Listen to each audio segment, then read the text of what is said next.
আসসালামু আলাইকুম। কেমন আছেন সবাই? আশা করি সবাই ভালো আছেন। বাংলাদেশের প্রত্যেকটা রাজনৈতিক দল নির্বাচনের আগে তারা একটা ইস্তিহার ঘোষণা করে যে সামনে নির্বাচিত হলে তারা কি কি কাজ করতে চায়। আচ্ছা বলি, আমরা যে বাংলাদেশের সাধারণ নাগরিক, আমাদের কি কোনো ধরনের চাওয়া পাওয়া নাই? আমাদের কি কোনো ইস্তিহার নাই যে আমরা আসলে কি চাই? রাজনৈতিক দলগুলো কেন শুধুমাত্র ইস্তিহার ঘোষণা করবে? জনগণ হিসেবে আমরা আসলে কি চাই সেই জিনিসটা কি আমরা তাদেরকে জানাতে পারি না যে এইটা হচ্ছে আমরা চাই? তোমরা ভাই কি করবা না করবা সেটা তো পরের কথা, আমাদের চাওয়া হচ্ছে 100টা।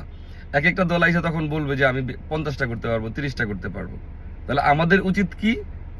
জনগণের ইস্তেহার।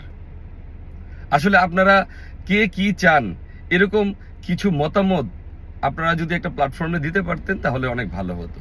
তবে অল্প অল্প মতামত আমার মনে কমেন্টসে দিতে পারেন। আগামী বাংলাদেশে আপনারা আসলে আপনাদের ইস্তেহার কি? ধন্যবাদ।